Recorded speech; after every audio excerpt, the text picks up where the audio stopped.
Magandang gabi sa inyong lahat.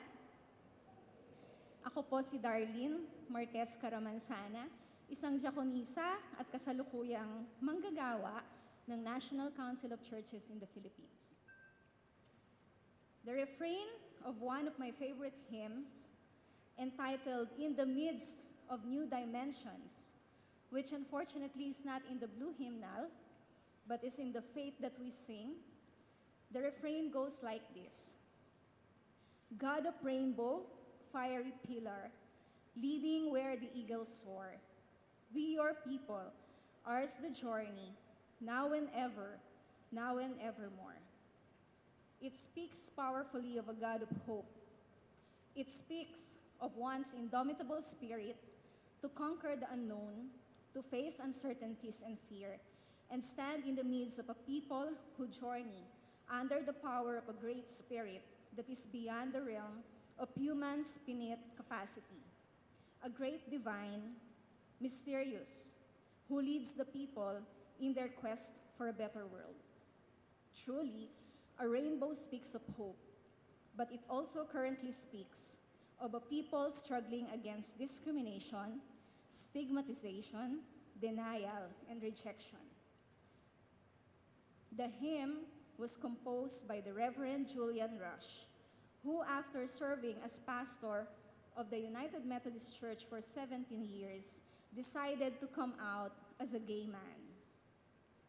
The hymn was Reverend Rush's record of his personal struggle to be open and honest in the church, even in the midst of rejection. Despite the antagonism of the church, he wrote this very affirming hymn. Even in earlier times, we can see that the assertions and articulations, be that theological or from the perspective of human rights, human sexuality has been an area that constantly demanded our attention, challenged our way of thinking and living, and our pastoral and prophetic witness. Recent developments in the international community speak of a seemingly polarized positions of different churches on the issue. On one hand, we heard the news of the Anglican Communion sanctioning the Episcopal Church in the U.S. for blessing same-sex marriage. Did you hear that? This generated criticism, citing the primate's selective application of punitive measures, saying that the communion has actually neglected to penalize Anglican church leaders who promoted state-sanctioned persecution of gays in countries like Uganda. On the other hand, several partners of the National Council of Churches in the Philippines, including the United Church of Canada, the United Church of Christ USA, and the Church of Sweden, have significantly voiced out their acceptance of LGBTs in their churches and have declared their churches to be open to people with different sexual orientation, gender identities, and expressions. Building of just and inclusive communities has been primary in the ecumenical agenda.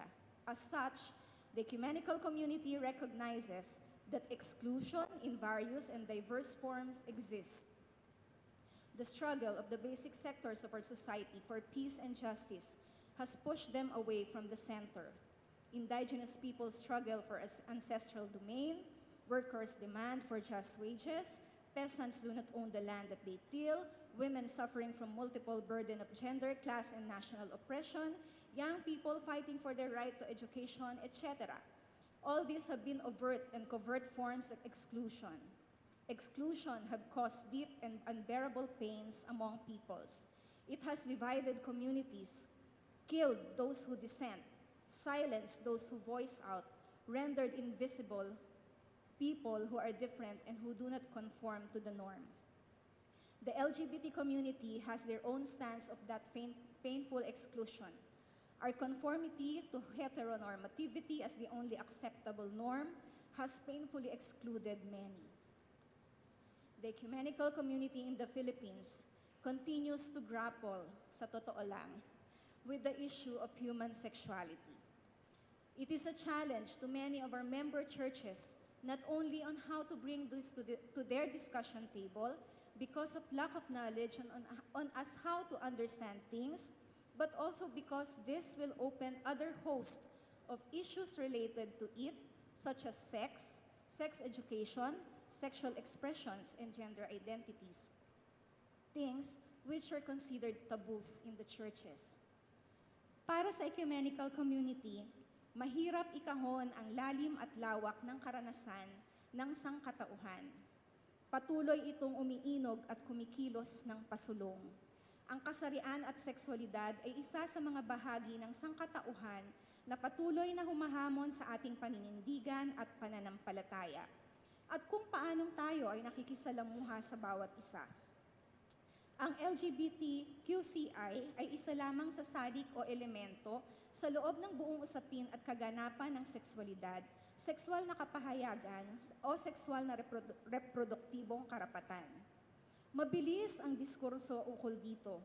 Hindi pa man tayo nakakahakbang ng mga taong simbahan, naiiwan na tayo agad. Nakakahilo ang pasikot-sikot na usapin at diskusyon. Malawak ang sakop at nagsasaligwayan ang mga usapin at magkakarugtong.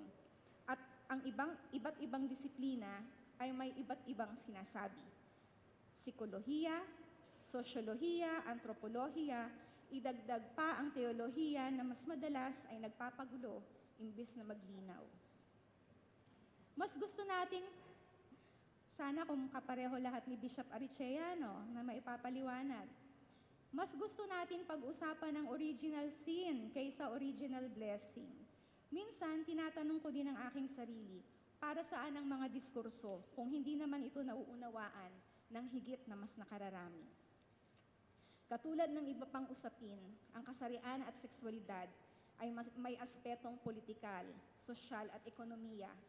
Sa ganang akin, hindi maaaring tingnan, unawain at analisahin ang kasarian at sexualidad na hiwalay sa pang-araw-araw na buhay at karanasan o pakikibaka ng mga ordinaryong tao. Marapat itong unawain sa konteksto ng laganap na kahirapan, siklo ng karahasan, sa malalim na epekto ng ekonomiyang globalisasyon. Kaya ang lagi naming diin sa NCCP, ang mukha ng kasarian at sexualidad ay hindi lamang mukha ni Boy Abunda, ni Bibi Gandang Hari, ni Aiza Sigera, ni Ellen DeGeneres o ng iba pa. Ang aking personal na kritik sa usapin at diskurso ng sexuality sa ngayon ay yaong madalas ito ay nagiging usapin ng mga panggitna at mataas na saray ng lipunan. Hindi ito nakabababa sa mga ordinaryong people of the pews. Kaya nga, kailangan din nating unawain na ang pagpapaliwanag at ang pagtuturo nito sa loob ng simbahan ay hindi madali.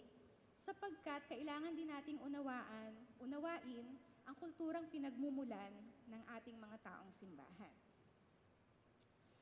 Kaya nga malaking hamon sa usapin ng pananaliksik o researches, ang tanong na sino ba ang kinakausap ng ating mga diskurso?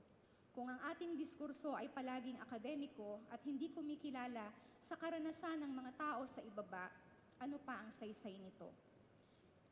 Ang LGBTQI ay issue din ng isang transgender na manggagawa ng tandway na bumabaka sa di makatarungang pasahod at polisiya ng kontraktualisasyon. Issue ito ni Jennifer Laude, isang transgender na pinatay ng isang sundalong Amerikano nang malaman ang tunay niyang katauhan. Hindi lang nilapastangan ng institusyong kinakatawan ni Pemberton ang soberenya ng bansa, nilapastangan din nila ang komunidad ng mga transgender sa Pilipinas. Issue din ito ng ordinaryong mga parlorista na nagtitiis sa mababang kita upang buhayin ang pamilya. At issue din ito sa konteksto ng people living with HIV, nangangahulugan ito ng stigmatization at discrimination. In its 24th General Convention held last November 2015, the NCCP approved a statement entitled Create Safe Spaces for Understanding Human Sexuality. The statement affirms that human beings are created in the image of God. As such, this imbues them with dignity, and part of that dignity is being able to freely express oneself. It is sad that these expressions are met with discrimination and condemnation, alienating most LGBTs from the society. Most are denied educational and employment opportunities. Worse, they are subjected to hate crimes, torture, harassment, sexual assault, rape, and other forms of human rights violations. This is an affront to the God who calls one and all into liberating and inclusive relationships. The statement ends with 3 recommendations that will hopefully be undertaken by NCCP member churches. It encourages churches to create safe and hospitable space like this, where persons can freely talk about their sexual orientation and gender identity without fear, develop biblically based and theologically sound materials on human sexuality to be used for study and reflections in the churches toward a more welcoming environment, and calls on churches to proactively and intentionally draw in persons with different sexual orientations and gender identities into activities of the church and church organizations where they can share their gifts and graces. At present, only 1 among the 10 NCCP member churches has a definitive statement on LGBT, and that's the United Church of Christ in the Philippines. Their statement is entitled LGBT, or Let Grace Be Total, which asserts that, quote, with the gift of God's grace that heals and accepts unconditionally, LGBTs therefore can take their own place within the body of Christ and contribute their own gifts towards the ministry and mission of the church, unquote. I would like to end my sharing with a glimpse of hope. In September to November 2015, the NCCP, together with the World Council of Churches, Ecumenical HIV and AIDS Initiatives and Advocacy, conducted a mapping study aiming to map the current responses of NCCP member churches on HIV. Now, this is not to say that HIV is equivalent with homosexuality. That's a big misconception. The study also included some interviews with the Philippine Council of Evangelical Churches and the Catholic Bishops' Conference in the Philippines, and some LGBT organizations. Hopeful, I said, because the perceptions of people interviewed coming from member churches and its leadership pointed to a trend of openness and support to LGBT initiatives and support. The questions posted are all about non-discrimination as a prevention strategy for HIV, and the responses showed positive signs. However, the gap can be seen on how people in the churches, meaning ordinary people in the pews, members, staff in the national officers, pastors in the churches. The gap is how these people see the issue differently from their heads of churches. There is a seeming reluctance and hesitancy among church heads, especially those who do not have a definitive statement on human sexuality. But that is, I think, understandable. What I see is the present and glaring challenge of how these positive attitudes and support can be translated into a policy statement of a definitive stance of churches to be welcoming, accepting, and affirming of people with different sexual orientation, gender identities, and expressions. May the God of Rainbow be with us in this journey. Thank you.